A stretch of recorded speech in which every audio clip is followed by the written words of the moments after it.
Secara teoritis, manusia bisa selamat dari asteroid yang berpotensi menghancurkan seluruh planet. Namun itu tidak akan mudah. Mari kita kembali ke masa lalu, ke 66 juta tahun yang lalu, di akhir periode Kapur.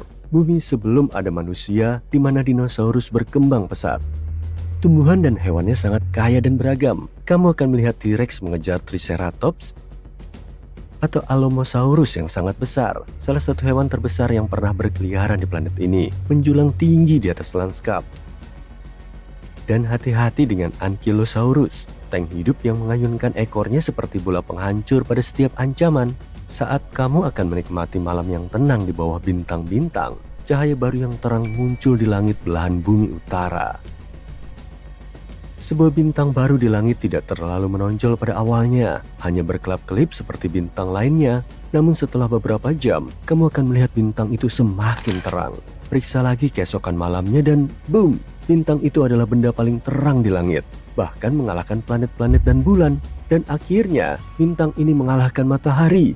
Bintang itu adalah asteroid Chicxulub yang meninggalkan kawah raksasa yang sekarang dinamai Kawah Chicxulub di semenanjung Yucatan, Meksiko. Asteroid ini memasuki atmosfer bumi dengan kecepatan 20,1 km per detik.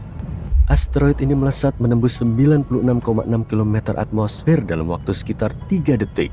Asteroid ini jatuh dengan sangat cepat, sehingga udara pun tidak bisa menghindarinya. Udara tertekan dan memanas hingga ribuan derajat dalam sekejap. Bahkan sebelum asteroid itu menyentuh bumi, udara super panas ini sudah menguapkan sebagian besar lautan yang akan ditabraknya, yaitu di dekat semenanjung Yucatan.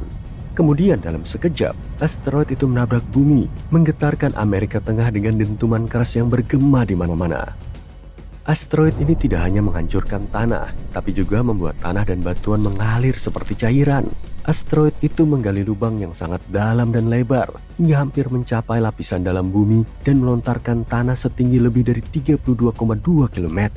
Pada saat tumpukan, asteroid itu juga mengubah kecepatan dan beratnya yang sangat besar menjadi panas dalam sekejap. Tabrakan ini memberikan begitu banyak energi ke bumi, sehingga membuat molekul-molekul bergerak lebih cepat daripada permukaan matahari. Energi yang sangat besar ini menciptakan bola plasma raksasa, gas yang sangat panas dan bermuatan yang mengandung potongan-potongan batuan yang menguap. Semua ini melesat dengan kecepatan luar biasa. Gelombang kejut dari tumbukan dan panasnya mengubah bumi di sekitar lokasi tabrakan menjadi gas seketika. Hal ini memicu gempa bumi di seluruh dunia. Dan bukan hanya batu-batu yang berterbangan yang perlu kamu khawatirkan. Saat jatuh di langit, batu-batu itu bergesekan dengan udara, memanas hingga memicu kebakaran di seluruh dunia. Panas yang dihasilkannya dapat dibandingkan dengan oven yang dinyalakan hingga pengaturan tertinggi. Hujan api ini menyebabkan sebagian besar pepohonan di dunia hangus. Seluruh dunia kini terbakar. Tak lama kemudian, hal itu mengubah segalanya. Dalam sekejap dinosaurus punah, membuka jalan bagi mamalia untuk bangkit. Dan tidak hanya dinosaurus, 75% spesies dan makhluk besar punah, hanya menyisakan beberapa burung dan makhluk kecil. Jadi bagaimana mungkin kamu, seorang manusia, dapat bertahan hidup dari hal seperti itu? Beberapa hewan berhasil saat itu. Untuk bertahan hidup, kita perlu belajar dari ketangguhan mereka. Satu-satunya burung yang bisa bertahan hidup bahkan dalam kondisi terberat sekalipun adalah burung yang bersarang dengan aman di tanah. Di antara beberapa hewan besar yang berhasil menghindari kepunahan, semuanya memiliki cara untuk mengatasi panas. Beberapa seperti mamalia kecil tertentu, ular dan kadal, dapat menggali liang bawah tanah yang lebih dingin. Yang lainnya seperti buaya dan kura-kura bersembunyi di dalam air. Jadi jika kamu berada tepat di sisi lain planet ini saat hantaman terjadi dan kamu bertindak sangat cepat, kamu mungkin bisa selamat. Saat ini dampaknya berjarak sekitar 16.093 km. Namun jangan meremehkan kekuatannya. Begitu kamu mendengar dentuman keras, pergilah ke bawah tanah secepat mungkin. Dan berhati-hatilah karena kamu akan merasakan guncangan bumi sekitar 30 menit kemudian. Bersembunyilah di gua yang dalam, sebaiknya dengan pintu masuk yang sempit. Ini akan melindungi dirimu dari puing-puing yang berjatuhan dan suhu di bawah tanah akan stabil. Selain itu, beberapa gua memiliki sumber air alami, sungai atau anak sungai. Kamu mungkin juga harus bersiap-siap dengan makanan yang tidak terlalu enak dari serangga, jamur, atau hewan-hewan kecil yang malang yang juga mencari perlindungan di dalam gua. Tapi itu lebih baik daripada tidak sama sekali. Kamu juga harus berada sangat jauh dari perairan besar. Berada di dekat lautan mungkin tampak seperti taruhan yang aman saat terjadi hantaman asteroid besar, karena laut dapat menahan perubahan suhu yang ekstrim. Namun gempa bumi dapat memicu tsunami yang menakutkan, bahkan di danau atau fjord. Tabrakan asteroid ini tidak hanya memicu satu tsunami, tapi banyak tsunami. Dan tsunami-tsunami itu setinggi gedung pencakar langit.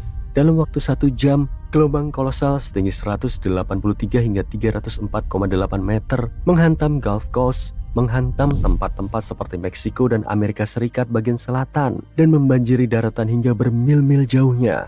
Ombak ini sangat kuat, bahkan bisa mendorong sungai-sungai ke belakang. Tsunami ini terus berlanjut di sekitar garis pantai, mencapai pantai timur Amerika Serikat, dan 6 jam kemudian, tsunami menghantam Eropa, Afrika, dan Mediterania. 15 jam setelah dampaknya, tidak ada garis pantai di bumi yang tidak merasakan amukan ombak ini. Katakanlah kamu selamat dari benturan awal di suatu tempat jauh di bawah tanah, tapi masalahmu baru saja dimulai. Asteroid Chicxulub menghantam area yang syarat dengan belerang. Tabrakan ini melontarkan 100 miliar ton belerang dan sejumlah besar air ke angkasa. Uap air membentuk awan badai yang sangat besar. Awan tersebut mulai menghujani hujan asam. Di tempat yang lebih dingin, badai salju besar mengubur daratan di bawah timbunan salju setiap harinya. Tabrakan tersebut juga menguapkan minyak dalam jumlah yang sangat besar, melontarkannya ke udara sebanyak 150 stadion sepak bola. Minyak ini berubah menjadi jelaga hitam pekat di stratosfer. Jelaga ini melapisi bumi seperti cat hitam. Dan bahkan ketika hujan asam mereda, karbon ini tetap berada di atas awan dan tidak tersapu bersih. Lapisan jelaga ini menghalangi 90% sinar matahari, membuat bumi berada dalam kegelapan yang dingin yang berlangsung setidaknya selama 3 tahun. Dunia mendingin sekitar 50 derajat rata-rata. Nah, ketika kamu akhirnya keluar dari gua yang dalam, kamu harus mencari tempat di mana kamu tidak akan membeku. Satu-satunya tempat yang terhindar dari embun beku adalah pulau-pulau tropis, seperti Madagaskar, India yang pada saat itu merupakan sebuah pulau, dan Indonesia. Tempat-tempat ini memiliki tanaman dan hewan yang masih hidup dan bahkan terus mendapatkan air tawar. Tidak seperti kebanyakan tempat di dunia, segala sesuatu yang lain di dunia terlihat seperti gurun nuklir yang sangat luas. Pulau-pulau tropis ini merupakan tempat yang aman saat terjadi kiamat asteroid, tapi jangan menganggapnya sebagai surga. Tempat-tempat ini masih mendapatkan hanya sekitar 10% dari sinar matahari yang biasa didapatkan, dan hujan yang hampir tidak cukup untuk menghindari perubahan menjadi gurun. Dalam suasana yang dingin dan suram ini, sebagian besar rantai makanan berantakan. Jika kamu ingin bertahan hidup, kamu harus membawa banyak makanan tambahan, setidaknya untuk 6 tahun ke depan. Beberapa makhluk hidup cukup beruntung untuk bertahan hidup. Fosil-fosil menunjukkan bahwa ekosistem air tawar berjalan dengan baik. Jadi tinggal di dekat sungai atau muara mungkin merupakan kesempatan terbaikmu untuk menemukan makanan. Kamu bisa menemukan kura-kura, buaya, dan beberapa ikan. Hewan-hewan seperti kerang, siput, dan krustasea kecil yang hidup di sedimen juga dapat bertahan hidup. Dan meskipun sedikit lebih hangat daripada yang lainnya, tempat-tempat ini bukanlah tempat yang mudah untuk dikunjungi. Kamu harus membawa pakaian hangat agar bisa bertahan hidup. Jika kita menggabungkan semua ini, tempat terbaik untuk selamat dari asteroid Chicxulub adalah Indonesia. Kita tahu Indonesia adalah negara bergunung-gunung dan beriklim tropis yang terdiri dari beberapa pulau. Kamu akan mendapatkan suhu yang cukup nyaman, sedikit air hujan, dan gua yang dalam untuk berlindung. Ini bisa melindungimu dari bebatuan yang jatuh, panas yang menyengat, dan bahkan membantumu menemukan makanan di sungai dan danau. Namun jika kamu menemukan makhluk mirip tikus saat mengais-ngais makanan, wahai penjelajah waktu, biarkan saja makhluk itu. Tidak jelas berapa banyak yang selamat dari dampak Chicxulub, dan memakannya dapat memiliki efek yang tak terduga pada masa depan manusia. Anggap saja jangan makan kakek buyut kita, ya kan? Sebagian orang, misalnya suku Andaman yang tinggal di Teluk Benggala, menganggap benda ini seperti obor terbakar yang dilempar roh penjaga hutan ke langit. Sedangkan suku aborigin Australia menganggapnya tongkat terbakar yang dinaiki cenayang. Tapi kalau kamu bertanya pada astronom, mereka bakal bilang bahwa komet adalah objek besar dari debu dan es yang mengorbit matahari. Salah satu benda langit paling terkenal bisa dibilang adalah komet Halley. Komet ini memberi dampak besar pada sejarah dan pemahaman kita akan bintang jatuh yang misterius ini. Misalnya saja, saat melintasi bumi pada Agustus 1835, komet Halley dianggap jadi penyebab kebakaran kota New York yang terjadi beberapa malam. Pada saat yang sama, suku Seminole di Florida melihat ekor panjang komet ini dan yakin bahwa itu menandai hari mereka kehilangan kemerdekaan. Komet Halley kembali tahun 1910 dan manusia masih menganggapnya sebagai kesialan. Di Chicago, orang-orang mengamankan jendela mereka untuk melindungi diri dari ekor berbahaya komet ini. Ada juga yang membeli berbagai alat seperti payung atau masker untuk melindungi diri dari komet. Tapi, apa sih yang bikin benda langit ini menarik? Kok bisa benda ini tiba-tiba melintasi bumi sesekali? Dan apa iya benda ini berbahaya? Halley adalah komet periodik. Komet ini terlihat di bumi setiap 75 tahun. Memang jarang, tapi orang yang beruntung bisa melihatnya 2 kali seumur hidup mereka. Komet ini terakhir melintasi bumi tahun 1986 dan diprediksi kembali tahun 2061. Meskipun tahu jadwalnya, orbit komet ini nggak bisa diprediksi pasti, sebagian karena proses kimia yang terjadi di dalam komet. Orbit Halley juga mungkin berubah karena interaksi dengan planet lain dan benda langit di tata surya. Nama resmi komet ini adalah 1P/Halley, dinamai dari astronom Inggris Edmund Halley. Dialah yang mempelajari laporan komet yang mendekati bumi tahun 1531, 1607, dan 1682. Berdasarkan perhitungannya, dia menyimpulkan 3 peristiwa ini berasal dari komet yang sama yang terus kembali. Dia juga memprediksi kemunculan komet ini tahun 1758. Penemuan Halley menunjukkan beberapa komet, seperti komet ini, mengorbit matahari, tapi perjalanannya nggak bundar. Kalau dilihat dalam 2 dimensi, orbit Halley mirip kawat elips yang teruntai dari matahari. Sayangnya, Halley nggak sempat melihat prediksinya yang terbukti benar, tapi nama komet itu diambil dari namanya. Menurut Badan Antariksa Eropa, komet Halley pertama kali terlihat pada 30 Maret tahun 239 sebelum Masehi. Para astronom Asia mencatatnya di sejarah Saichi dan Wenxian Tangkao. Tapi sebuah penelitian lain menyebutkan bahwa kita mungkin melihat komet ini lebih awal daripada saat itu, yaitu pada zaman Yunani kuno.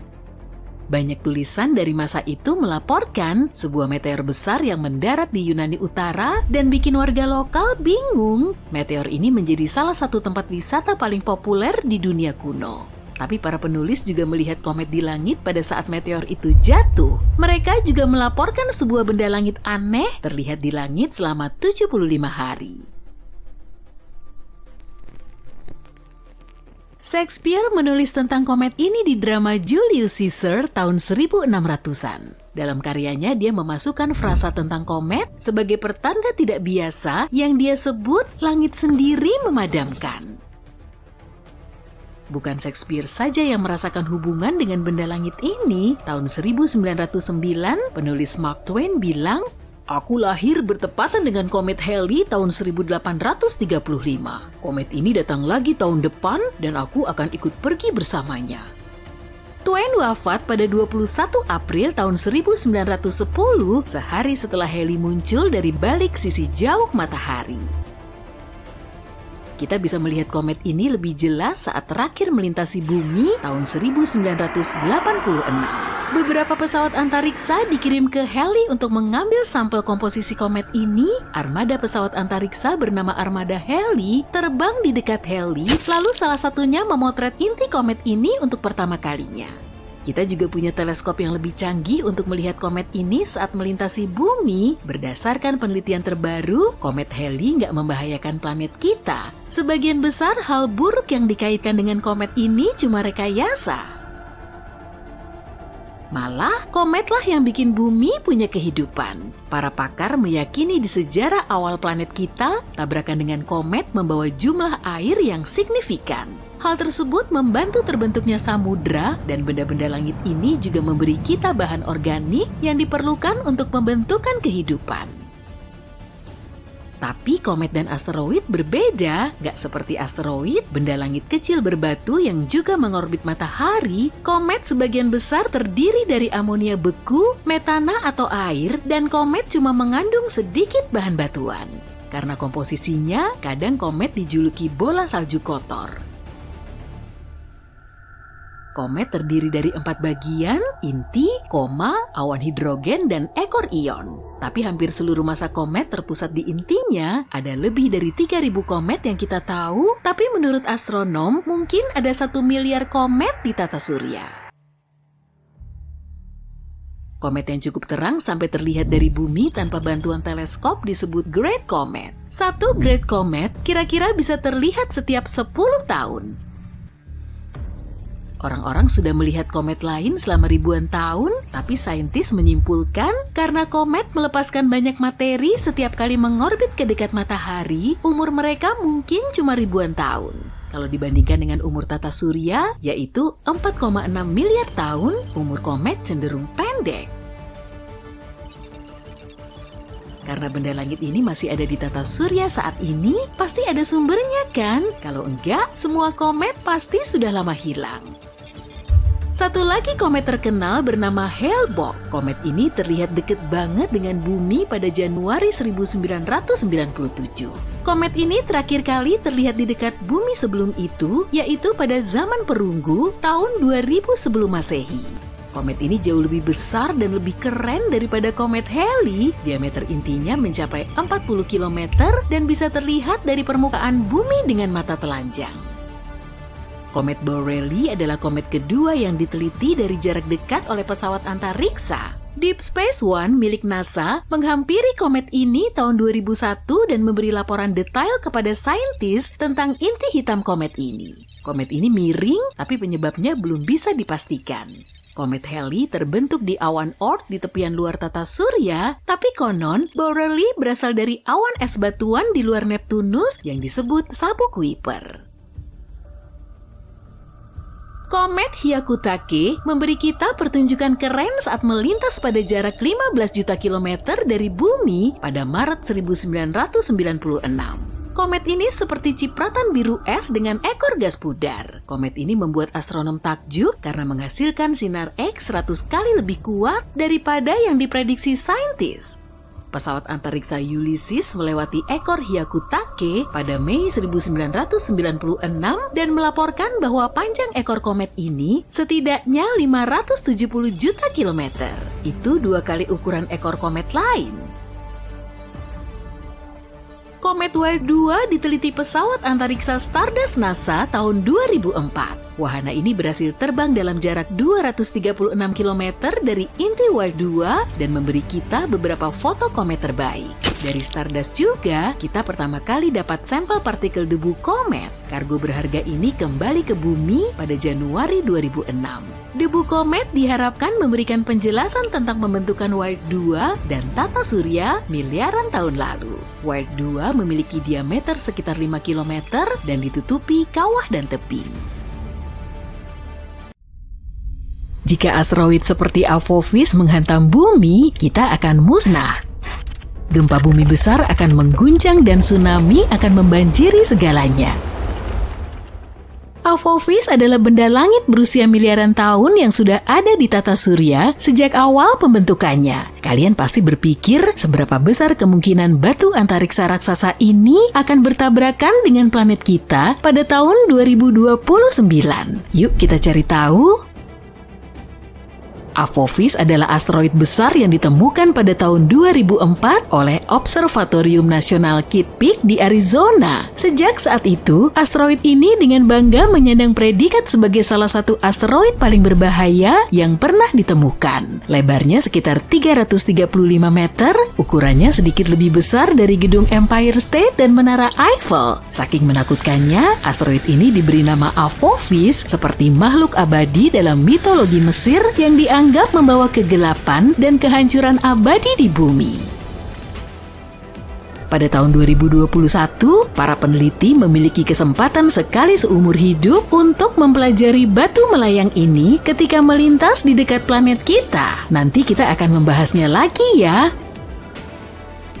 Nah, beberapa ilmuwan mengatakan ada kemungkinan 2,7% Apophis akan menabrak bumi pada Jumat 13 April 2029. Efek Yarkovsky menjadi penyebabnya karena bisa sedikit mendorong batu antariksa ini ke arah bumi.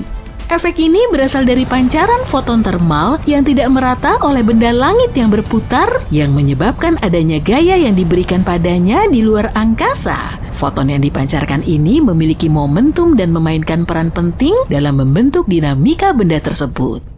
Asteroid memiliki dua sisi, gelap dan terang, seperti halnya bulan. Sisi terang menghadap matahari dan lebih hangat daripada sisi gelap, tapi benda ini juga berputar sehingga sisi-sisinya terus berubah arah dan suhu. Perubahan ini bisa merugikan karena sedikit mendorong Apophis ke arah bumi.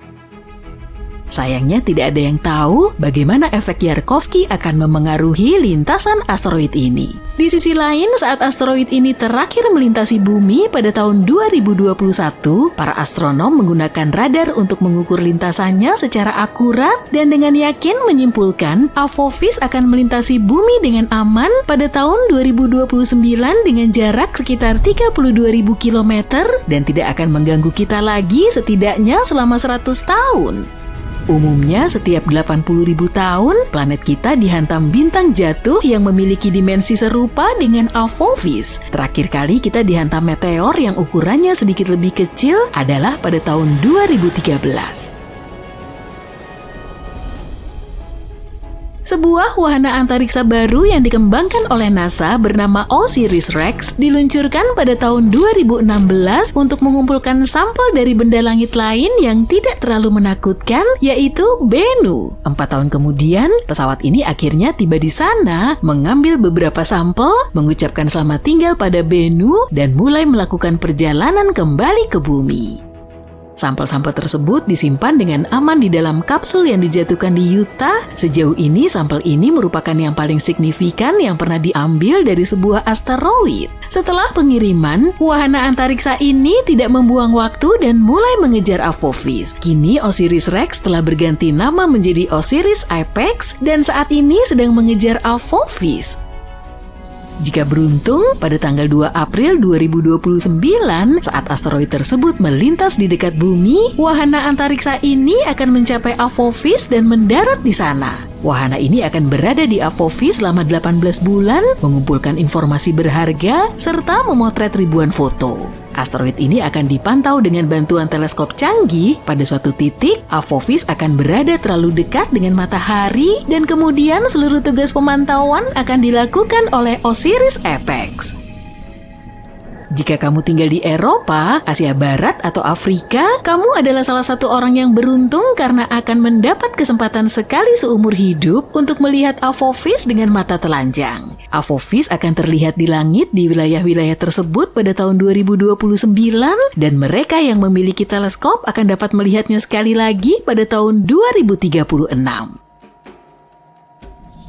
OSIRIS-APEX pasti akan menghadapi kendala karena asteroid ini memiliki kerak yang tebal dan wahana ini tidak akan bisa mengumpulkan data semudah saat mengamati Bennu. OSIRIS-APEX memiliki pendorong unik yang akan menerbangkan semua debu dari Apophis saat mendarat dan ini akan menjadi kesempatan bagus untuk menganalisis permukaan asteroid dan mengetahui apa saja unsur penyusunnya. Wahana ini akan menghabiskan 1,5 tahun untuk memetakan asteroid tersebut dan mencoba mendeteksi perubahan bentuknya. Seluruh penelitian ini akan menunjukkan bagaimana benda langit itu bergerak sehingga kita bisa merancang rencana yang lebih baik untuk melindungi bumi dari benda-benda langit serupa. Pada tahun 2025, NASA juga akan meluncurkan misi Apophis Pathfinder dan ini akan menjadi pesawat antariksa pertama yang menyentuh asteroid ini. Pesawat ini akan mendarat kira-kira setahun setelah peluncurannya. Selain itu, NASA juga mengusulkan untuk mengirimkan sekumpulan pesawat kecil ke luar angkasa untuk membantu manusia mengembangkan taktik perlindungan yang efektif terhadap serangan asteroid.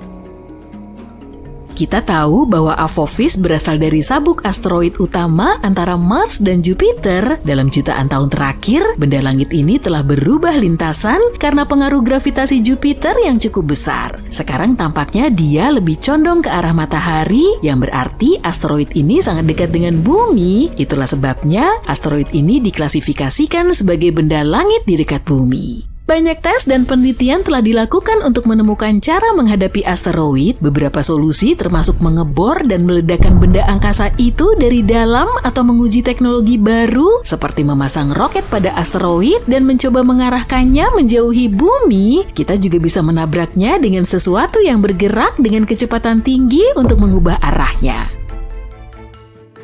Apophis adalah asteroid tipe S yang terbentuk dari batuan dan logam seperti besi dan nikel dan berbentuk seperti kacang. Dia bisa memberitahu kita banyak hal tentang masa lalu dan mungkin masa depan. Pengambilan sampel dari objek luar angkasa ini bisa mengungkap bagaimana kehidupan di bumi dimulai dan bagaimana tanaman muncul. Ada banyak teori yang menyatakan bahwa air muncul di planet kita melalui asteroid atau komet. Asteroid bagaikan kapsul waktu yang tak ternilai harganya. Tidak seperti batuan di bumi yang telah mengalami banyak perubahan seperti erosi, sebagian besar benda langit masih utuh dan lebih mudah dipelajari. Saat meteor jatuh ke bumi, meteor-meteor itu tertutup puing-puing yang tidak mungkin dibersihkan. Itulah kenapa mempelajari Apophis ketika masih berada di luar angkasa sangatlah penting. Selain itu, sebagian asteroid terbuat dari logam berharga seperti platina. Saat ini kita memiliki kebutuhan yang tinggi akan logam yang kita gunakan dalam produksi dan menambang logam di bumi cukup sulit. Satu meteor besar saja bisa mengandung besi, nikel, emas, dan platina yang cukup untuk kita gunakan selama jutaan tahun. Jika Apophis memiliki jumlah logam sebanyak itu, kita pasti ingin memecahnya dan membawanya kembali ke bumi kan? Satu batu antariksa bisa bernilai kuadriliunan dolar yang menjadikan penambangan antariksa sangat menguntungkan. Dan tetap saja, biaya yang harus dikeluarkan untuk membawanya kembali ke bumi akan lebih mahal daripada menggali bahan-bahan tersebut di sini. Seiring kemajuan teknologi dan pengembangan jenis roket baru, hal ini mungkin saja terjadi di masa depan. Meskipun kita aman selama 100 tahun ke depan dari Apophis, kamu mungkin masih ingin tahu apa yang akan terjadi jika asteroid ini benar-benar menabrak. Pasti kamu ingin tahu kan? Pertama, kamu akan mendengar suara hantamannya dan mengetahui apa yang terjadi meskipun berada bermil-mil jauhnya. Sebaiknya segera tinggalkan rumah atau apartemenmu. Tak lama setelah tabrakan, gempa bumi besar akan terjadi dan banyak gedung tinggi akan runtuh. Jadi menjauh dari kota mungkin jadi opsi terbaik kalau kamu punya pilihan. Tapi jangan pergi dengan mobil ya, akan ada kemacetan lalu lintas yang sangat parah dan semua orang akan panik. Berjalan kaki atau bersepeda adalah pilihan terbaik dalam skenario ini. Pilihan transportasi terbaik adalah naik pesawat. Jadi kalau sudah lama ingin punya lisensi pilot, sekarang kamu punya alasan yang bagus. Kalau sempat, bawalah makanan ringan dan air serta sepasang kaos kaki tambahan. Tinggal di tepi laut atau samudra memang menyenangkan, tapi dalam skenario ini, itu adalah tempat terburuk karena gelombang tsunami raksasa akan menghantam garis pantai setelah terjadi tabrakan. Jika kamu tinggal jauh dari daerah yang terkena dampak, tsunami mungkin perlu waktu 30 jam untuk menjangkaumu. Jadi kamu akan punya sedikit waktu untuk bersiap-siap. Ratusan juta batuan mengorbit matahari di dalam sabuk asteroid antara Mars dan Jupiter. Tapi hanya sebagian saja yang relatif dekat dengan bumi. NASA mengklasifikasikan asteroid yang mengorbit dalam jarak 48 juta kilometer dari planet kita sebagai objek dekat bumi. Di dalam kelompok ini ada objek-objek yang sangat mengkhawatirkan. Objek-objek ini sangat besar dan mengorbit sangat dekat dengan planet kita sehingga bisa menjadi ancaman nyata bagi dunia jika terjadi tabrakan langsung. Saat ini NASA sedang mengawasi sebuah asteroid bernama Bennu. Asteroid ini objek luar angkasa yang cukup besar yang mungkin akan menabrak planet kita dalam waktu 159 tahun. Menurut para ahli, asteroid yang pertama kali terlihat pada tahun 1999 ini kemungkinan besar akan melayang ke orbit planet kita. Jika itu terjadi, asteroid ini mungkin akan bertabrakan dengan bumi pada tanggal 24 September 2182. Asteroid Bennu diperkirakan lebih tinggi dari gedung Empire State. Jika menabrak planet kita, tabrakan itu akan melepaskan 1.200 megaton energi. Itu jumlah energi sangat besar yang tidak dapat dihasilkan oleh apapun di bumi. Para ilmuwan dari NASA meyakini bahwa saat melintas di abad ke-22, ada kemungkinan kecil asteroid ini akan melewati gravitational keyhole. Ini adalah wilayah antariksa yang bisa mengarahkan penjelajah antariksa ke jalur tertentu yang bisa mengakibatkan asteroid menabrak bumi. Bennu terbang melintasi planet kita setiap 6 tahun sekali. Bennu sudah 3 kali berpapasan dekat dengan bumi pada tahun 1999, 2005, dan 2011. Saat ini para ilmuwan memperkirakan kemungkinan asteroid itu menabrak planet kita pada tahun 2182 sebesar 1:2700. Itu lebih dari 5 kali lipat kemungkinan seseorang tersambar petir. Tapi, meskipun peluang Bennu bertabrakan dengan bumi saat ini cukup kecil, batu antariksa ini masih dikategorikan sebagai asteroid yang berpotensi berbahaya. Semua itu karena Bennu bisa berada sedekat 7,5 juta kilometer dari bumi. Itulah alasan kenapa ia juga diklasifikasikan sebagai objek dekat bumi.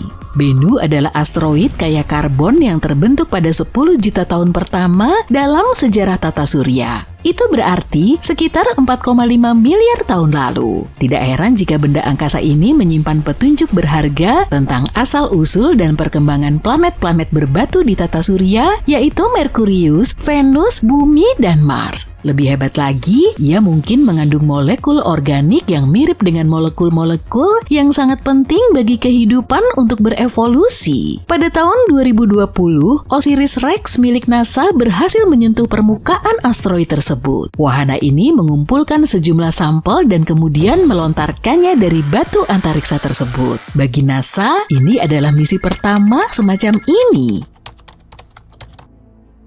Tapi mungkin tidak akan mengejutkan jika Bennu bukanlah satu-satunya asteroid yang harus kita khawatirkan. Asteroid 99942 Apophis adalah benda angkasa lain yang harus kita waspadai. Ini objek dekat bumi dengan diameter sekitar 335 meter, ditemukan pada tahun 2004. Awalnya asteroid ini diidentifikasi sebagai salah satu asteroid paling berbahaya yang pernah terdeteksi.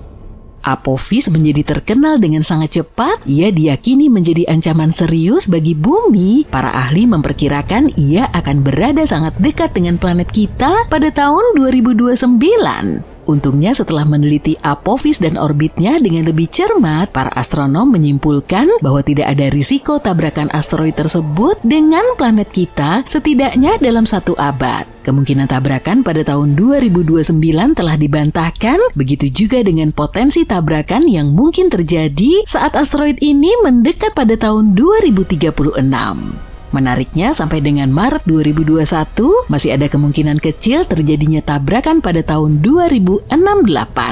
Tapi kemudian, Apophis melintas dekat bumi dan para astronom memanfaatkan kesempatan ini untuk menggunakan radar canggih guna memperkirakan orbit asteroid mengelilingi matahari dengan lebih tepat. Ini berhasil membantah perkiraan tabrakan setidaknya untuk 100 tahun ke depan. Alasan kenapa penemuan-penemuan semacam itu membuat kita sangat khawatir adalah karena asteroid yang relatif kecil, contohnya seukuran rumah, bisa menimbulkan malapetaka jika bertabrakan dengan planet kita. Jika asteroid berdiameter lebih dari 1 km, para astronom menyebutnya sebagai penghancur planet. Energi tumbukan yang dilepaskan oleh asteroid semacam itu setelah menabrak bumi bisa sangat dahsyat. Karena itu, mengetahui lokasi asteroid dan arah pergerakannya sangatlah penting. Masalahnya kemampuan kita untuk melindungi planet ini dari tabrakan asteroid belum maksimal. Jika bencana seperti itu terjadi, kita akan butuh waktu yang cukup lama untuk bersiap karena tabrakan asteroid bukanlah hal sepele. Mungkin situs tumbukan asteroid yang paling terkenal adalah Kawah Chicxulub. Ini adalah bukti tabrakan dahsyat yang menyebabkan kepunahan dinosaurus. Anehnya kawah ini tidak terlalu terlihat, tetapi beberapa kawah lainnya terlihat, misalnya Kawah Beringer di Arizona yang juga disebut Kawah Meteor. Agak mengerikan ya ketika kita memikirkan tabrakan yang menyebabkan kemunculannya.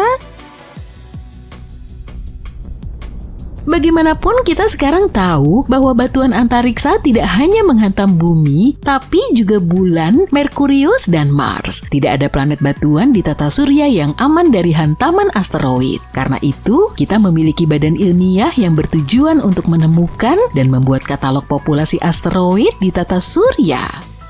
Mungkin terdengar agak menakutkan, tapi ada sekitar 25.000 asteroid yang berdiameter lebih besar dari 140 meter di dekat orbit planet kita. Batu angkasa seperti itu cukup besar untuk menyapu bersih seluruh kota dari muka bumi. Sejauh ini, kurang dari 50% dari asteroid-asteroid tersebut telah dideteksi dan dilacak. Diperkirakan ada sekitar 230.000 objek yang berukuran sama atau lebih besar dari 49 meter. Objek-objek ini mampu menghancurkan area perkotaan yang padat, tapi kurang dari 8% yang telah terdeteksi. Ada juga puluhan juta objek dekat bumi yang lebih kecil, ukurannya lebih besar dari 10 meter dan bisa menyebabkan kerusakan di permukaan bumi. Sejauh ini, kurang dari 1% dari benda-benda antariksa kecil itu yang sudah ditemukan. Masalahnya, bagian dalam tata surya sangat sulit untuk pencarian asteroid. Setiap malam, hanya ada 2 jendela waktu selama 10 menit di mana para astronom bisa mengamati area tersebut. Semua itu karena cahaya matahari menciptakan cahaya latar belakang yang sangat terang. Ditambah lagi, atmosfer planet kita juga mendistorsi dan mengaburkan pengamatan. Mencari asteroid dalam kondisi seperti itu di luar kemampuan kebanyakan teleskop, dibutuhkan instrumen yang benar-benar unik untuk melakukan tugas ini. Alat pilihannya adalah kamera energi gelap di Observatorium Inter-America Cerro Tololo di Chili. Alat ini tidak dirancang untuk berburu asteroid, para peneliti membuatnya untuk mencari target lain yang sulit dipahami, yaitu energi gelap, kekuatan misterius yang mendorong perluasan alam semesta. Kamera energi gelap bertugas mengamati ratusan juta galaksi, itulah sebabnya bidang pandangnya luas dan dalam. Dengan demikian, kamera ini bisa mengintip jauh ke alam semesta dan menangkap pemandangan yang luas yang membantunya merekam gerakan galaksi dan kondisi di masa awal alam semesta. Tapi ini juga berarti kamera energi gelap sangat cocok untuk melihat asteroid di dekat matahari. Asteroid bagian dalam sangat jarang dan dibutuhkan foto dengan kedalaman tajam karena asteroid tersebut sangat redup. Para ilmuwan harus bisa melawan langit senja yang terang di dekat matahari serta efek distorsi atmosfer bumi. Dan kamera energi gelap bisa membantu mereka mencapai tujuan tersebut. Kamera energi gelap dibuat untuk menjalankan survei energi gelap yang selesai pada tahun 2019. Sekarang para astronom bisa mengarahkan kekuatan kamera ini untuk tugas-tugas lain. Mereka mengklaim survei kamera energi gelap merupakan salah satu pencarian paling sensitif yang pernah dilakukan untuk mencari objek di dekat orbit Venus dan di dalam orbit planet kita. Ini memberi kita kesempatan bagus untuk mengetahui jenis-jenis objek yang bersembunyi di bagian dalam tata surya. Asteroid yang berterbangan kadang mirip seperti permainan bola dodgeball yang sengit, di mana kita tidak pernah tahu kapan asteroid-asteroid itu akan menuju ke arah kita. Jadi, kita hanya bisa melacak situasinya dan berharap yang terbaik. Untuk mengetahui resikonya, para ilmuwan dari berbagai organisasi harus mempelajari posisi dan lintasan asteroid yang mendekati bumi, terutama yang lebarnya paling tidak 1 km. Kabar baiknya, tidak ada satupun asteroid yang akan menabrak bumi dalam waktu 1000 tahun ke depan. Untuk memberikan gambaran tentang kekuatannya, para ilmuwan melakukan percobaan guna mensimulasikan dampak dari tabrakan asteroid raksasa. Energi yang dilepaskan dari tabrakan itu akan mencapai 100.000 megaton. Itu sama dengan meledakkan 15.000 ton dinamit. Selain itu, jika asteroid sebesar itu menabrak kita, bumi akan mendingin secara signifikan karena semua puing-puingnya akan masuk ke atmosfer dan menghalangi sinar matahari. Tumbuhan tidak akan bisa mendapatkan bahan bakar dalam kasus ini. Jadi kita semua akan berada dalam masalah, baik manusia maupun hewan. Untungnya tabrakan asteroid raksasa seperti itu sangat jarang terjadi. Semakin besar sebuah asteroid, semakin lama waktu yang dibutuhkan untuk bertabrakan dengan bumi. Sebagai contoh, diperkirakan asteroid dengan diameter setidaknya 1 km menabrak planet kita setiap 700.000 tahun sekali. Dan kalau membahas tentang asteroid yang lebih besar lagi, yang lebarnya sekitar 5 km, maka asteroid ini diperkirakan akan menabrak bumi hanya sekali dalam 30 juta tahun. Yeay! Tapi tunggu dulu, jangan terlalu santai dulu. Para astronom fokus pada asteroid yang sangat besar karena asteroid itulah yang akan menghancurkan planet kita jika menabrak bumi. Yap, benar. Kayak kasus dinosaurus zaman dulu itu. Meski salah satu dari asteroid itu tidak melenyapkan kita sepenuhnya, kerusakan yang ditimbulkannya akan sangat besar. Jadi, masih ada beberapa asteroid yang berkeliaran dan perlu kita awasi untuk melihat bagaimana benda-benda langit itu berevolusi dari waktu ke waktu. Para ilmuwan memiliki model untuk melacak asteroid, yaitu dengan memusatkan perhatian pada bagian lintasan asteroid yang mendekati planet kita untuk melihat apakah batu angkasa itu menimbulkan bahaya bagi kita. Dan tampaknya ada satu asteroid berdiameter 3.600 meter yang mungkin bisa menimbulkan bahaya. Asteroid ini akan mendekati planet kita dalam 1000 tahun ke depan dan berisiko di sini. Berarti ada peluang 0,0151% bagi asteroid itu untuk datang dalam jarak bumi bulan. Benda ini sudah melewati kita pada tahun 2022, tapi kita beruntung karena jaraknya cukup jauh. Menurutku, kita bisa tenang untuk saat ini. Tabrakan asteroid ke bumi akan menjadi hal baru bagi umat manusia, tapi tidak bagi planet ini. Seperti yang kubilang tadi, tidak banyak asteroid yang berukuran besar, tapi tetap saja memiliki konsekuensi yang sangat besar. Yang pertama kali muncul di benak kebanyakan orang tentu saja asteroid dinosaurus, yang berukuran sebesar gunung dan menghantam planet tempat tinggal kita sekitar 66 juta tahun yang lalu, di dekat semenanjung Yucatan, Meksiko. Saat itu keadaan sangat kacau, badai api global dan tsunami terjadi di mana-mana. Debu menghalangi sinar matahari dan batuan yang menguap melepaskan belerang yang kemudian menyebabkan hujan asam dan pengasaman lautan.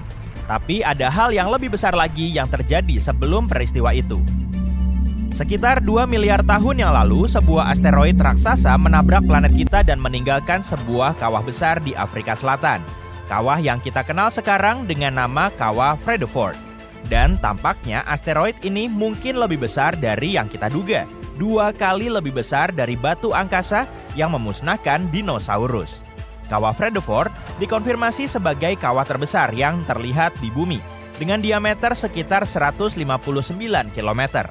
Dulunya, kawah ini bahkan lebih besar lagi saat pertama kali terbentuk, bahkan mungkin mencapai 250 hingga 280 km. Sulit untuk mengetahui ukuran sebenarnya karena kawah ini telah terkikis selama 2 miliar tahun terakhir. Bayangkan saja, seperti mengiris lapisan demi lapisan pinggiran mangkuk. Diameternya semakin kecil dengan setiap irisan. Ketika asteroid selebar 12 km yang memusnahkan dinosaurus menghantam bumi sekitar 66 juta tahun yang lalu, asteroid tersebut menyebabkan kehancuran besar-besaran, kebakaran hutan, hujan asam, tsunami, dan begitu banyak abu dan debu yang mengubah iklim bumi. Semua itu menyebabkan sekitar 75% kehidupan di planet kita punah. Asteroid yang menciptakan kawah Fredefort tidak hanya lebih besar, tapi juga melaju dengan kecepatan yang lebih tinggi, yang berarti konsekuensinya akan lebih buruk. Tapi itu sudah lama sekali terjadi, dan makhluk hidup saat itu berbeda. Mungkin ada beberapa bakteri yang tidak menyadari bahwa sesuatu yang tidak biasa sedang terjadi. Bumi bukan satu-satunya planet yang mengalami tabrakan. Banyak tabrakan yang terjadi di tata surya. Misalnya, di lingkungan dekat kita. Yap, beralih ke Merkurius dan kawah besarnya yang disebut cekungan Kaloris. Luasnya sekitar 1.500 km atau lebih luas dari negara bagian Texas. Ada cincin pegunungan yang menjulang tinggi di sekitar kawah yang membuatnya terlihat lebih mengesankan. Kamu bisa melihat berbagai warna dalam gambar mosaik Kaloris Basin. Warna-warna tersebut memberitahu kita lebih banyak tentang geologi cekungan tersebut. Bagian berwarna oranye menunjukkan lava yang pernah membanjiri cekungan tersebut. Aliran lava ini menutupi permukaan asli dan menambahkan warna oranye yang spesifik ini. Dan setelah lava membanjiri cekungan di Merkurius, kawah-kawah yang lebih kecil terbentuk di atas permukaan lava. Kawah-kawah ini menembus ke dalam tanah dan menyingkap materi yang tersembunyi di bawah lava. Sebagian materi ini berwarna biru, dan warna biru ini bisa menjadi petunjuk tentang bagaimana bentuk dasar cekungan tersebut sebelum lava menutupinya. Venus, planet terpanas di tata surya, memiliki atmosfer tebal yang dilengkapi dengan sistem pertahanan yang cukup baik terhadap batuan angkasa. Atmosfer Venus sangat padat sehingga membakar sebagian besar meteor bahkan sebelum mencapai permukaannya. Akibatnya, kamu tidak akan melihat banyak kawah di Venus seperti di planet berbatu lainnya di tata surya.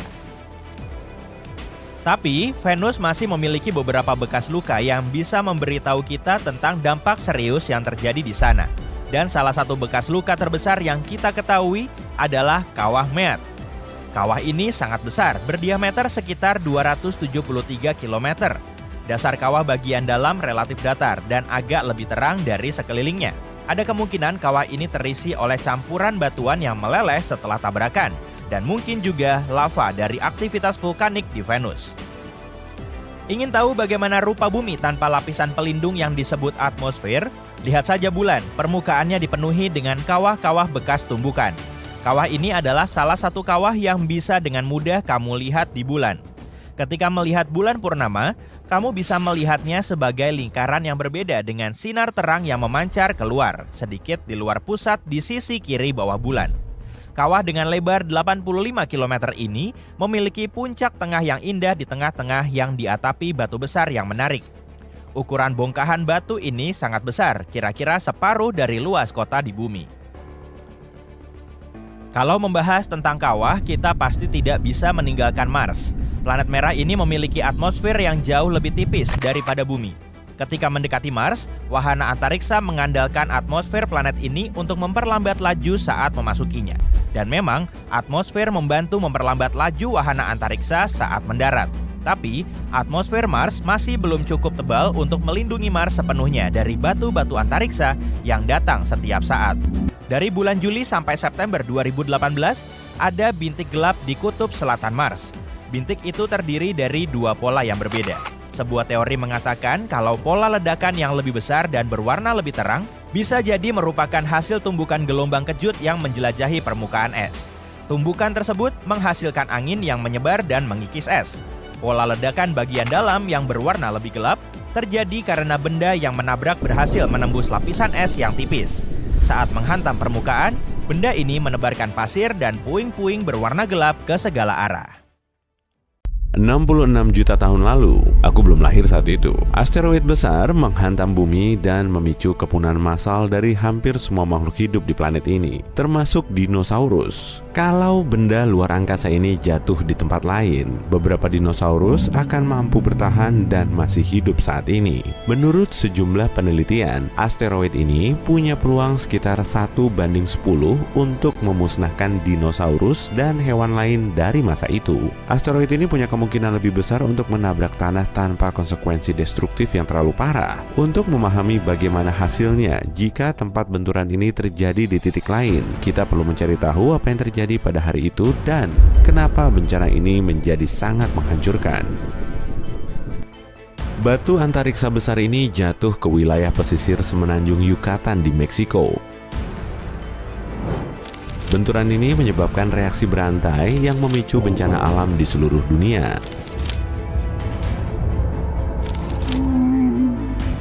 Tempat asteroid jatuh ini disebut Kawah Chicxulub. Sekarang, setengah dari area ini berada di bawah air.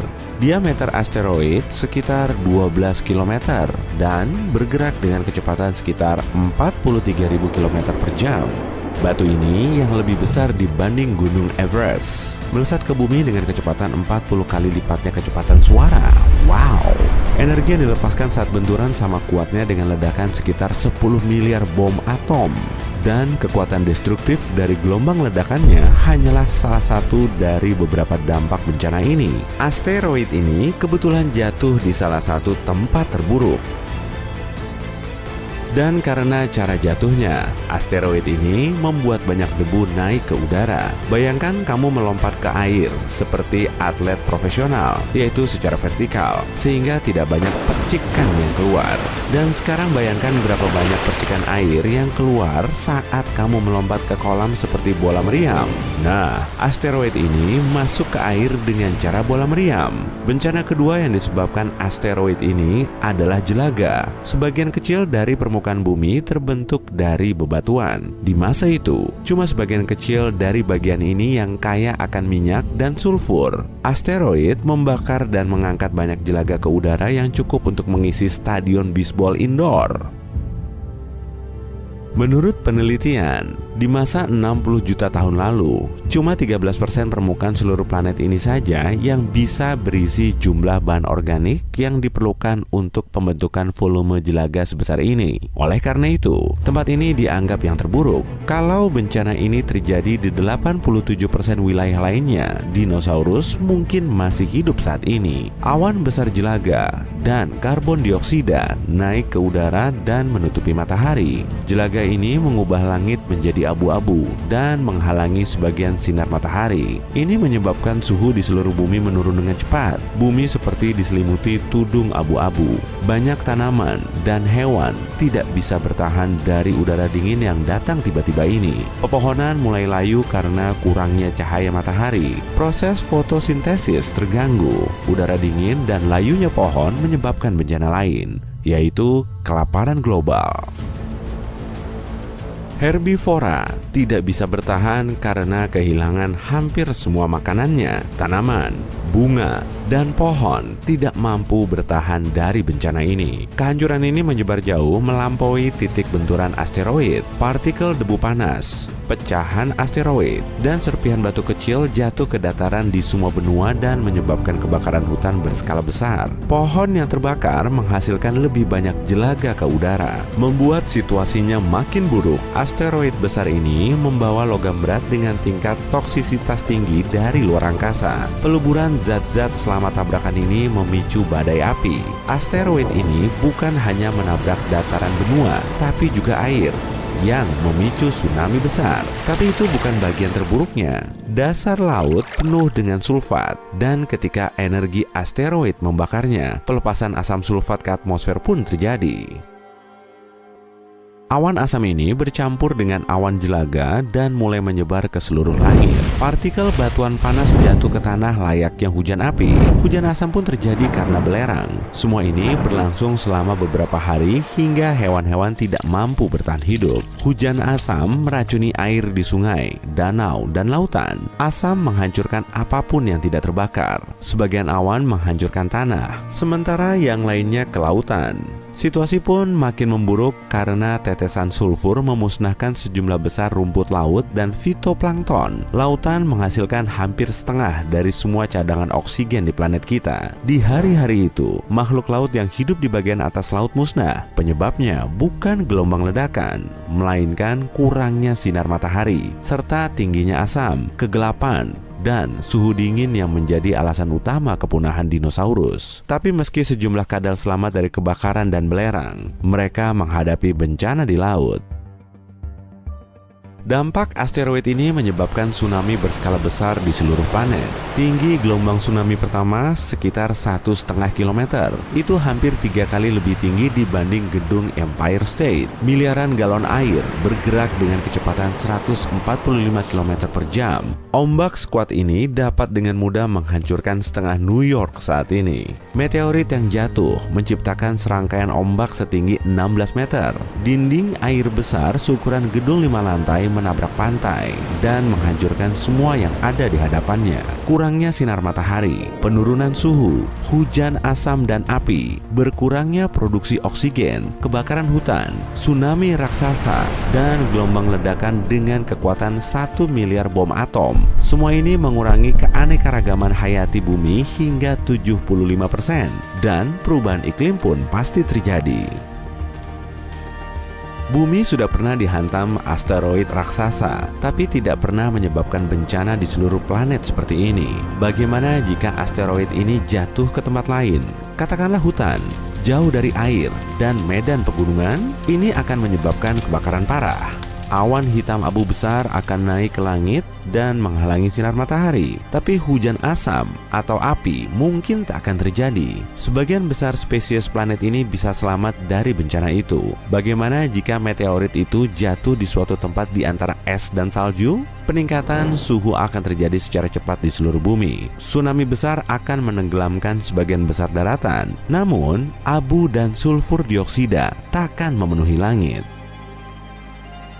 Hujan asam tak akan sampai ke laut. Banyak makhluk laut bisa bertahan dan hidup hingga saat ini. Dinosaurus yang jauh dari lautan pun tak akan menyadari jatuhnya meteorit ini sama sekali. Mungkin peristiwa yang paling mengerikan akan terjadi jika meteorit jatuh di gunung berapi aktif. Ini akan memicu pelepasan lava terbesar dalam sejarah. Gempa bumi destruktif akan terjadi dan seluruh langit akan ditutupi abu vulkanis. Bagaimana jika meteorit itu menabrak gurun? Berjuta-juta ton pasir akan terbakar dan berubah menjadi kaca. Bayangkan gimana jadinya kalau ada bukit kaca yang makin memanaskan planet kita. Dan kita bisa menggali sisa-sisa kadal kuno yang terawetkan dari kaca ini. Intinya, ada banyak skenario bencana yang berbeda-beda. Dan sayangnya, yang terburuk menimpa para dinosaurus. Dinosaurus kemungkinan tak akan kembali. Meski begitu, mungkin mereka bisa dilahirkan kembali. Para ilmuwan terinspirasi oleh ide dari film Hollywood terkenal. Mereka ingin menemukan nyamuk yang terjebak di dalam batu ambar. Mereka akan mengekstrak DNA dinosaurus dari sana. Tapi ada kendalanya. Sampel DNA tertua yang bisa ditemukan berusia 1 juta tahun. Dinosaurus punah sekitar 66 juta tahun lalu. Selain itu, DNA sangatlah rapuh. Kemungkinan DNA dapat bertahan utuh di suatu tempat untuk waktu selama ini sangatlah kecil. Jadi, alih-alih mencari DNA dinosaurus kuno, para ilmuwan memutuskan untuk mengambil DNA dari nenek moyang terdekat para kadal ini, yaitu burung. Selama jutaan tahun evolusi, cakar dinosaurus mungkin berubah menjadi sayap, dan mulut panjangnya mungkin menjadi paruh. Pelikan sangat mirip dengan pterodactyl, burung unta mirip velociraptor, dan ayam mirip T-Rex. Oke, mari berhenti sejenak dan bayangkan ayam seukuran T-Rex. Hei, ngapain lihat-lihat? Ayam diakui sebagai kerabat terdekat kadal besar itu. Kalau bulunya dihilangkan, ganti dengan sisik. Berikan mulut bergigi alih-alih paruh, dan pasang ekor panjang, maka kamu akan mendapatkan T-Rex mini dengan struktur dan gerakan tubuh serupa. Jauh di dalam DNA-nya ada gen serupa yang dimiliki sang predator tangguh. Dengan bantuan rekayasa genetika, para ilmuwan berencana untuk coba-coba dengan DNA ini dan mencoba memutar balik evolusi, yang artinya menciptakan dinosaurus bisa menjadi kenyataan. Tapi hati-hati ya, awas digigit. Duar, ledakan gelombang supersonik, panas, debu, dan asap antar planet berhamburan di angkasa. Atmosfer bumi digempur batu kosmik seukuran Everest. Tak lama sebelum itu, batu seberat triliunan ton ini melesat menuju bumi dan kemungkinan melaju sejauh jarak New York ke Anchorage hanya dalam hitungan menit. Bisa kamu tebak nama batu raksasa ini? Asteroid Chicxulub. Kedengaran keren kan? 66 juta tahun yang lalu asteroid ini menabrak bumi. Dulu dinosaurus mendominasi planet kita, tapi cuma sebentar. Tabrakan dahsyat tersebut terjadi di kawasan Meksiko saat ini, tepatnya di semenanjung Yucatan di dekat Cancun. Saat itu dinosaurus lagi asyik kongko bareng di situ. Haha, enggak lah. Batu luar angkasa berukuran jumbo menghantam lautan dan malapetaka besar pun tidak bisa terelakkan. Tabrakan asteroid ini menghasilkan banyak sekali energi dan langsung menyulap bumi menjadi planet yang mencekam. Matahari kecil kita menyinari permukaan bumi yang diterpa tsunami setinggi patung Liberty. Airnya terus menyembur dari bekas benturan. Serem. Api yang dihasilkan dari ledakan ini terus merambat. Suhunya sepanas oven dan terus menghanguskan semua objek yang dilaluinya. Insiden ini menyebabkan gempa bumi dahsyat dan aktivitas vulkanik serius. Sejumlah gunung berapi memuntahkan lava secara bersamaan, lalu menyemburkan abu panas ke langit luas. Jutaan ton abu dan jelaga mulai meracuni udara. Terbentuklah kepulan abu raksasa di atmosfer yang menghalangi cahaya matahari selama bertahun-tahun. Musim dingin panjang mulai melanda bumi, tapi bedanya saat itu tidak turun salju. Bumi kita diguyur hujan asam sulfat. Kemungkinan insiden Chicxulub telah menjadi peristiwa terpenting sepanjang sejarah. Saat itu, rentetan gunung berapi terus meletus. Lapisan atmosfer dipenuhi oksigen yang mudah terbakar dan suhu bumi terus berubah. Inilah peristiwa terpenting sekaligus terkelam sepanjang masa. Benarkah begitu? Asteroid Chicxulub telah meninggalkan bekas berupa kawah super besar. Bekas benturan ini tertimbun di bawah Teluk Meksiko. Para ilmuwan telah mengidentifikasi sejumlah tempat di bumi yang banyak mengandung iridium. Logam ini sangat jarang dijumpai di bumi, tapi banyak terdapat di asteroid yang mereka teliti. Di antaranya bahkan sudah berumur 66 juta tahun. Mereka menemukan debu yang sama pada lapisan batu di bumi dan asteroid. Hal ini cuma bisa terjadi kalau asteroid besar telah menabrak bumi. Selain memusnahkan dinosaurus, bencana ini juga telah melenyapkan asteroid yang jatuh. Suhu di tempat terjadinya benturan teramat panas hingga menyebabkan sebagian asteroidnya hilang. Kemudian air banyak yang menguap dan karbon dioksida terangkat ke atmosfer. Jadi masalah terbesarnya apa dong? Belerang. Karena benturan asteroid, belerang kemudian terangkat dan berterbangan di udara. Akibatnya partikel-partikel kecilnya menghalangi cahaya matahari. Tanpa sinar matahari, banyak tumbuhan mulai mati dan akhirnya iklim global menjadi lebih dingin. Panas ekstrim dari benturan asteroid kemudian mengubah batu menjadi kaca. Para ilmuwan menyebutnya sebagai tektit. Energi super dahsyat melontarkan tektit ke angkasa selama beberapa saat sebelum akhirnya jatuh lagi ke bumi. Hujan pun mulai turun. Bukan berupa tetesan air, tapi bola api kaca yang membara. Bola api ini memborbardir permukaan bumi selama berhari-hari. Tektit yang berjatuhan terus membakar permukaan bumi. Bahkan para ilmuwan telah menemukan buktinya di seluruh dunia. Meski begitu, masih banyak misteri terkait zaman ini yang belum terkuak. Sebagian ilmuwan tidak menggolongkan Chicxulub sebagai asteroid. Ya, mungkin cuma komet aja. Bahan utama asteroid terdiri dari batu dan logam. Bentuknya seringkali menyerupai kentang. Sementara komet terdiri dari batu, logam, dan es. Bentuknya mirip seperti butiran salju kosmik yang kotor. Di dalamnya juga terdapat amonia, metana, dan karbon dioksida. Komet biasanya berasal dari awan Oort. Awan besar ini terbuat dari es dan puing-puing di sekitar tata surya. Komet terus-terusan terlepas dari kelompoknya lalu melesat menuju matahari. Menurut para ilmuwan, komet tak biasa ini melewati Jupiter. Akibatnya, gravitasi si raksasa gas semakin mempercepat laju komet yang mulai bergerak menuju matahari. Lapisan luar komet yang berupa es mulai menguap, serta melepaskan banyak debu dan gas. Inilah yang membuat komet kelihatan seperti punya ekor. Kemudian gravitasi matahari menghancurkan komet. Salah satu serpihannya terbang di ruang angkasa, lalu jatuh ke bumi 66 juta tahun yang lalu. Jadi asteroid atau komet nih yang saat itu jatuh? Sebetulnya kita nggak tahu pasti. Yang jelas bumi kita memang lagi ketiban apes karena berada di lintasannya. Malapetaka ini memusnahkan 75% kehidupan di bumi. Dan untungnya beberapa hewan laut seperti buaya, penyu, dan ikan berhasil selamat dari benturan ini. Hewan darat yang berhasil bertahan pun maksimal cuma sebesar rakun di zaman now. Termasuk dinosaurus tertentu dan leluhur burung purba. Menurut para peneliti, hewan-hewan ini bisa bertahan karena dua alasan. Setelah tabrakan besar itu, pepohonan perlu waktu lama untuk mulai tumbuh kembali sehingga banyak hewan mulai mati. Sedangkan hewan yang masih hidup harus berjuang mencari makanan yang makin langka.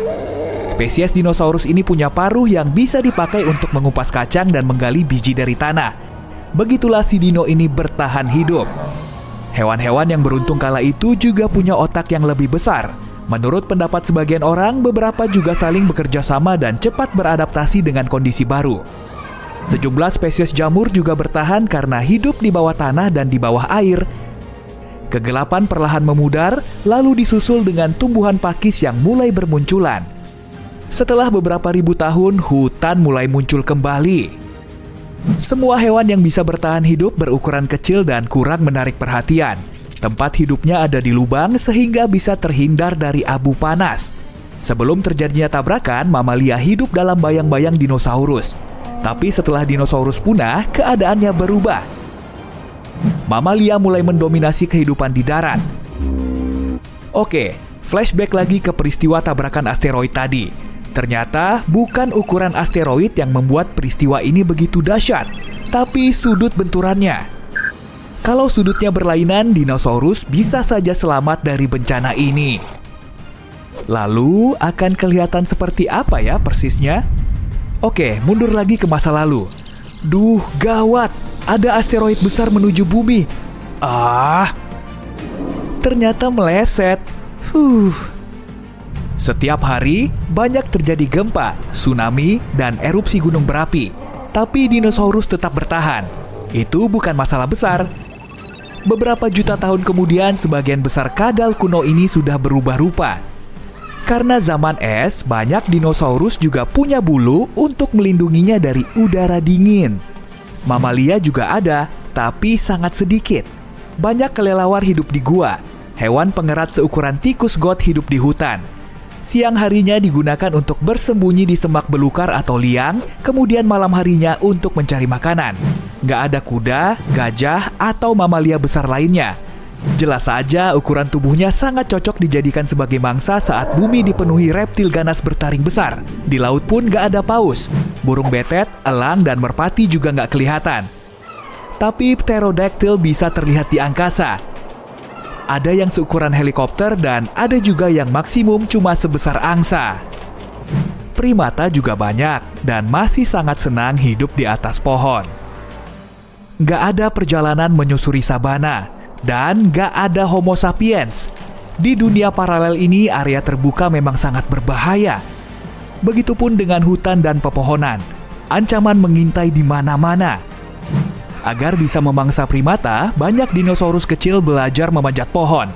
Hal ini terjadi pada zaman kapur, sesaat sebelum asteroid besar melewati bumi. Peristiwa yang epik pastinya. Dinosaurus pun berubah jadi lebih bijak setelah asteroid cuma melewati bumi. Beberapa bahkan bisa secerdas ayam di zaman modern. Otak besar perlu banyak energi dan gak selalu jadi strategi ampuh untuk bertahan hidup. Yang lebih aman justru punya otak kecil dan terus menumbuhkan gigi yang lebih besar dan runcing.